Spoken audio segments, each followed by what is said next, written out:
Selamat datang di channel Fides et Ratio. Semoga kita semua diberi kesehatan yang baik dan dapat melanjutkan aktivitas kita demi kehidupan kita di hari-hari yang akan datang. Pada kesempatan ini, pada pertemuan kali ini, kita akan melihat bersama tentang pengampunan dosa. Berbicara tentang pengampunan dosa sebagai manusia yang rapuh, yang lemah, tentu kita pernah melewati apa yang disebut dosa. Tema-tema pokok yang akan kita bahas, yang akan kita dalami pada pertemuan kali ini. Yang pertama itu seruan pertobatan dalam kitab suci, di mana kita mau melihat bukti-bukti seruan pertobatan yang ada dalam kitab suci. Jangan sampai kita berpikir pertobatan itu hanya merupakan pendapat atau dekret dari seseorang. Perlu juga kita melihat, meninjau kembali apa yang tertera dalam kitab suci. Yang kedua, hubungan pembaptisan dan pengampunan dosa. Kita semua sudah dibaptis dan kita semua juga sudah melewati yang namanya pengakuan dosa. Tentu kita sudah melewati, sudah menerima yang namanya pengampunan dosa. Karena itu kita perlu melihat kembali hubungan antara pembaptisan yang sudah kita terima dengan pengampunan dosa yang sudah kita terima. Yang ketiga, dasar biblis pengampunan dosa, ya, dasar biblis. Di sini kita akan melihat kembali dasar-dasar biblis baik yang ada dalam perjanjian lama maupun dalam perjanjian baru. Yang berikut kita melihat definisi dosa. Kita sudah melewati, kita sudah melakukan dosa. Tentu kita juga perlu mengetahui definisi dari dosa sebenarnya. Yang berikut pengelompokan dosa. Ya, kita sering membandingkan ya dosa kita dengan dosa orang lain. Dosa kita kecil, dosa orang lain berat. Kenapa orang lain lebih ringan, kenapa kitanya lebih berat? Perlu juga kita melihat pengelompokan dosa sehingga kita dapat meninjau kembali perbuatan-perbuatan dosa yang kita lakukan selama ini. Yang berikut, kuasa pengampunan dosa diberikan Yesus kepada gereja. Ya, di sini kita melihat kembali, kita meninjau kembali, kita akan dalami bersama pengampun dosa yang diberikan Yesus kepada gereja. Setelah ia naik ke surga, apakah pengampunan dosa itu masih berlaku? Apakah pengampunan dosa itu masih diteruskan hingga zaman sekarang? Baik, yang pertama kita melihat tentang seruan pertobatan dalam kitab suci. Ya, kita pasti ya sering bertanya, mencari tahu. Jangan sampai pengampunan pertobatan ini hanya merupakan pendapat seseorang atau berdasarkan sumber-sumber yang ada. Jangan sampai pertobatan ini tidak ada dalam kitab suci. Karena itu mari kita lihat bersama. Yang pertama, telah didengungkan oleh para nabi di dalam perjanjian lama dan juga menjadi seruan utama dalam perjanjian baru yang kemudian diteruskan oleh gerejanya. Berkaitan dengan pertobatan ini sudah dibicarakan, sudah digaungkan, dikumandangkan di perjanjian lama maupun perjanjian baru. Dan dalam perjanjian baru kemudian diteruskan para rasul atau diteruskan oleh gerejanya. Melalui Nabi Yeskiel, Tuhan berkata kepada umat Israel, "Demi aku yang hidup, demikianlah firman Tuhan Allah. Aku tidak berkenan kepada kematian orang fasik, melainkan aku berkenan kepada pertobatan orang fasik itu dari kelakuan supaya hidup. bertobatlah dari hidupmu yang jahat itu. Itu dalam kitab Nabi Yeskiel bab 33 ayat 11 ya. Ini dalam perjanjian lama. Perjanjian lama sudah dikumandangkan ya. Salah satu yang mewakili adalah Nabi Yeskiel. Itu dalam perjanjian lama. Untuk mempersiapkan kedatangan Kristus, Santo Yohanes Pembaptis berseru, bertobatlah sebab kerajaan surga sudah dekat ya. Itu dalam perjanjian baru. Seruan pertobatan dalam perjanjian baru oleh Yohanes Pembaptis. Di awal karyanya Yesus pun berseru, bertobatlah sebab kerajaan surga sudah dekat ya. Itu dibicarakan dalam Injil Matius bab 4 ayat 17. Untuk melanjutkan tugas untuk mengampuni dosa, maka setelah kebangkitannya Kristus sendiri memberikan kuasa untuk mengampuni dosa kepada para rasul yang diteruskan oleh para penerus mereka, yaitu para uskup dibantu oleh para imam. Ya, setelah Yesus naik ke surga itu, kuasa untuk mengampuni dosa itu diteruskan oleh para rasul. Ya. Dan sekarang kita kenal dengan pengganti para rasul adalah para uskup dan juga dibantu oleh imam-imam. Ya, karena itu pertobatan itu tuh dibicarakan dalam kitab suci ya, baik dalam perjanjian lama, baik dalam perjanjian baru. Karena itu kita tidak perlu lagi membandingkan apakah pertobatan itu dalam kitab suci atau tidak. Seyogianya semuanya dibicarakan dalam kitab suci. Berikut kita lihat hubungan pembaptisan dan pengampunan dosa. Pembaptisan dan pengampunan dosa ya, kita dapat mengamati gambar yang ada ketika Yesus dibaptis di Sungai Yordan. Yesus dibaptis di Sungai Yordan oleh Yohanes Pembaptis. Oleh Yohanes Pembaptis.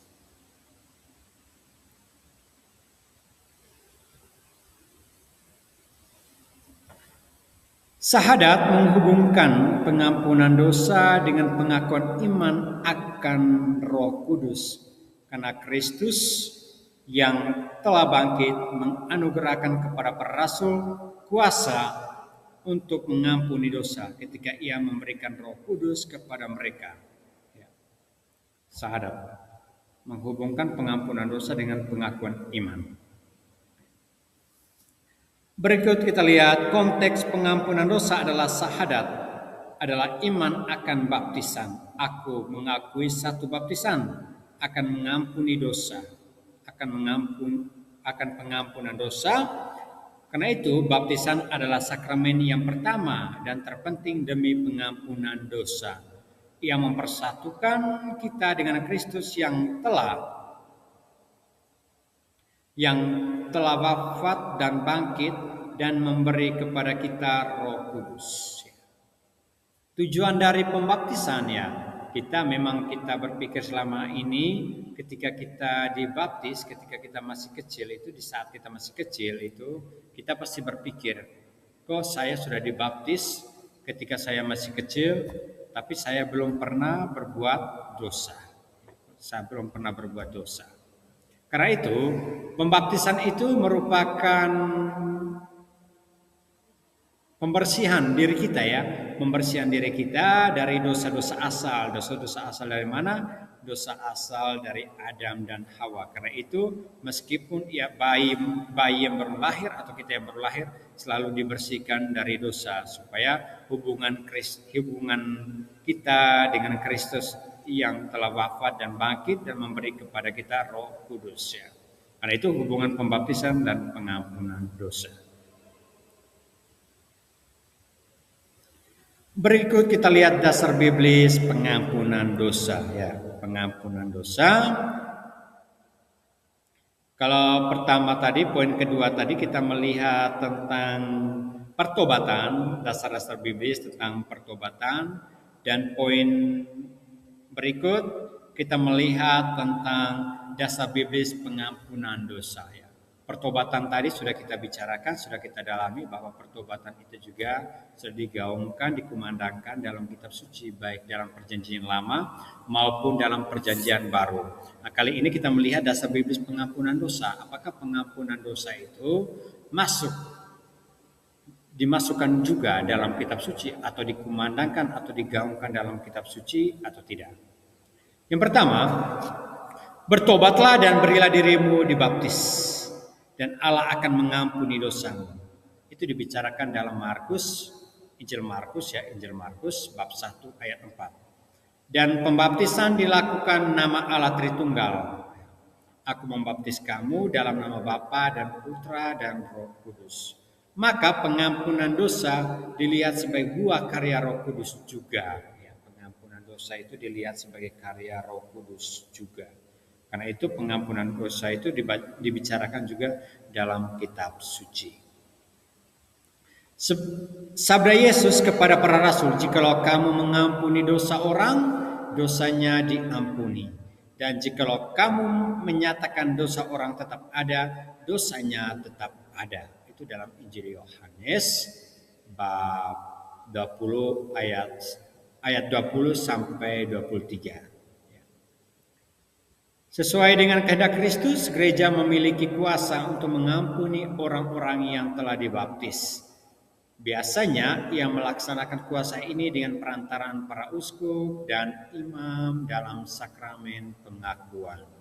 Yaitu beberapa poin penting ya, poin pokok tentang dasar biblis yang berbicara tentang pengampunan dosa.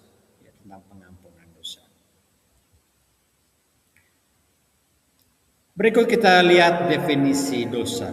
Ya, definisi dosa ini kita dapat melihat dalam gambar yang ada di bawah ini, di mana manusia dengan Tuhan, hubungan manusia dengan Tuhan retak atau renggang akibat dipisahkan oleh dosa. Artinya dosa itu memisahkan kita dari Tuhan. Pertama, dosa dapat didefinisikan sebagai penghinaan terhadap Allah. Ya, penghinaan terhadap Allah. Karena kita melawan kodrat kita sebagai makhluk ciptaan dan menempatkan diri kita sebagai pencipta. Ya, melawan kodrat Allah. Yang pencipta itu hanyalah Allah, kita adalah ciptaan. Jadi yang membuat dosa kadang-kadang kita yang menempatkan diri kita sebagai pencipta. Seperti Adam dan Hawa itu. Mereka menempatkan diri sebagai pencipta. Karena itu mereka masuk dalam dosa. Karena mereka tidak tahu apa yang mereka perbuat. Perlawanan ini menimbulkan pelanggaran yang bertentangan dengan akal budi, kebenaran maupun hati nurani yang baik. Dosa itu sesuatu yang dikatakan dosa itu apabila kita melakukan itu berlawanan dengan akal budi, kebenaran maupun hati nurani yang baik. Itu sesuatu dikatakan dosa. Ya.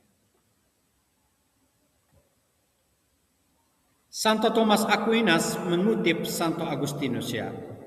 Santo Thomas Aquinas mengutip Santo Agustinus menuliskan bahwa dosa adalah kata, perbuatan atau keinginan yang bertentangan dengan hukum abadi dan hukum Allah. Ya, kita sudah diberikan hukum abadi atau hukum Allah. Karena itu ketika kita melakukan sesuatu yang tidak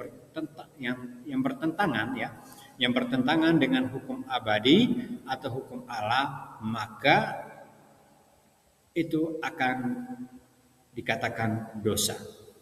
Dosa itu dapat berupa perkataan, perbuatan maupun keinginan. Hanya mengingini saja apabila tidak sesuai dengan hukum abadi atau hukum Allah, maka kita sudah masuk dalam dosa.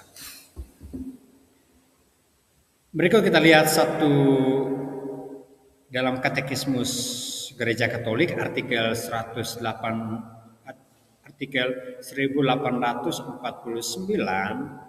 Dosa adalah suatu pelanggaran terhadap akal budi, kebenaran dan hati nurani yang baik.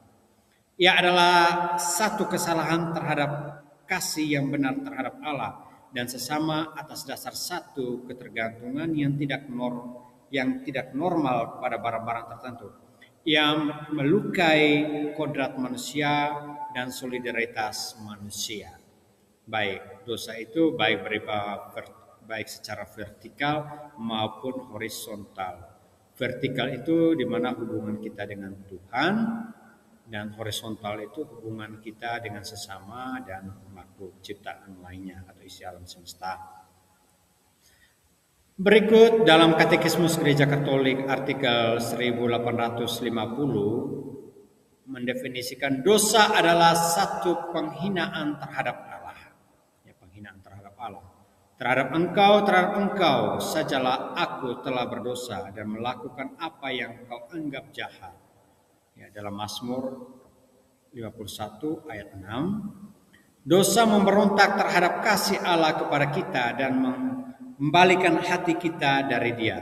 Seperti dosa perdana, ia adalah satu ketidaktahuan, satu pemberontakan terhadap Allah, oleh kehendak menjadi seperti Allah, dan olehnya mengetahui dan menentukan apa yang baik dan apa yang jahat.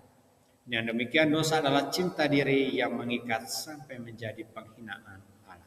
Ya, kita terlalu cinta diri yang tidak melaksanakan atau melakukan sesuai dengan hukum abadi, ya hukum Allah itu akan dikatakan dosa.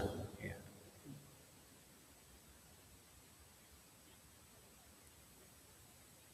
Berikut kita melihat pengelompokan dosa, ya, di mana di awal tadi sudah dibicarakan, kita sering membandingkan dosa kita dengan dosa orang lain. Kadang juga ketika kita melakukan pengakuan dosa itu, absolusi yang kita terima itu berbeda dengan absolusi yang orang lain terima. Ya. Apakah itu sudah masuk dalam pengelompokan dosa? Yang pertama berdasarkan asalnya, ya, berdasarkan asal. Dosa asal adalah dosa yang diwariskan oleh Adam sebagai perwakilan seluruh umat manusia yang telah gagal dalam menaati dan melaksanakan kehendak Allah. Ya. Adam dan Hawa itu adalah orang yang gagal menaati dan melaksanakan kehendak Allah. Karena itu dosa yang dilakukan oleh Adam dan Hawa itu selalu diwariskan kepada manusia. Karena itu ketika manusia berakhir, dia harus dibaptiskan, harus dimurnikan, karena ia mempunyai dosa asal. Dosa aktual adalah dosa yang dilakukan oleh setiap individu berdasarkan atas kehendak bebas masing-masing. Dosa aktual ini terdiri dari dua jenis sebagai berikut. Yang pertama dosa tentang pelanggaran, sin of commission, dan dosa kelalaian, yaitu sin of omission. Dosa tentang pelanggaran adalah dosa yang merupakan kegagalan untuk menghindari larangan dari Tuhan. Menghindari larangan dari Tuhan artinya larangan-larangan yang kita lakukan itu kita sulit sesuatu yang kita buat itu yang Tuhan larang itu karena kita tidak menaati apa yang Tuhan kehendaki. Karena kita ikut pada kemauan kita. Dosa kelalaian adalah dosa yang berhubungan dengan kelalaian untuk melakukan sesuatu yang baik. Ya, dosa kelalaian, masa bodoh, acuh tak acuh. Berikut itu yang pertama, ya, pengelompokan dosa berdasarkan asal. Ya. Yang kedua berdasarkan tingkat kejahatannya. Ya. Tingkat kejahatan. Yang pertama itu ketidaktahuan, ya. Ketidaktahuan atau yang disebut dengan ignorance. Yang kedua itu kelemahan, passion or infirmity. Yang ketiga itu kejahatan atau malice. Ya. Dosa pornografi yang dapat dimulai dari ketidaktahuan seperti ketidaksengajaan, ya. Ini berdasarkan tentang tingkat kejahatannya, ketidaktahuan itu contohnya itu dosa pornografi yang dapat dimulai dari ketidaktahuan seperti ketidaksengajaan masuk ke situs yang tidak sopan. Ya. Kita sering scroll HP, kadang-kadang muncul juga situs-situs yang tidak sopan. Ketidaktahuan bahwa menonton film blue bersama dengan pasangan hidup adalah perbuatan dosa dan lain-lain. Karena diperburuk oleh kelemahan dalam hal kemurnian, maka seorang menjadi sulit untuk melepaskan dosa ini.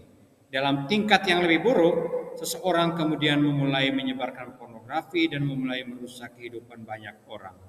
Yaitu dosa berdasarkan tingkat kejahatan atau ketidaktahuan.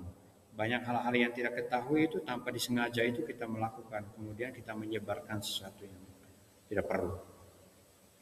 Yang berikut dosa berdasarkan aktivitasnya. yang terdiri dari berdasarkan aktivitasnya, di mana terdiri dari 3. Yang pertama itu dosa di dalam pikiran atau kehendak atau kordis, dalam perkataan atau oris, perbuatan atau operis. Ya, ini. Seseorang dapat saja mempunyai dosa perzinahan dalam pikiran, ya, dalam pikiran yang dapat diikuti dengan kata-kata yang tidak sopan sampai akhirnya diikuti dengan tindakan perzinahan dalam perbuatan yang nyata. Berikut berdasarkan bobotnya, dosa berat adalah dosa melawan kasih secara langsung. Yang kedua, dosa ringan adalah dosa yang memperlemah kasih. Itu berdasarkan bobotnya. Berikut kita lihat kuasa pengampunan dosa diberikan oleh Kristus kepada gereja.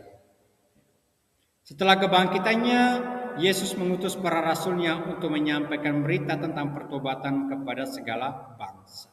Ya, setelah Yesus bangkit ke surga itu, atau naik ke surga setelah bangkit dari kematian, ya, Yesus bangkit dari kematian dan naik ke surga.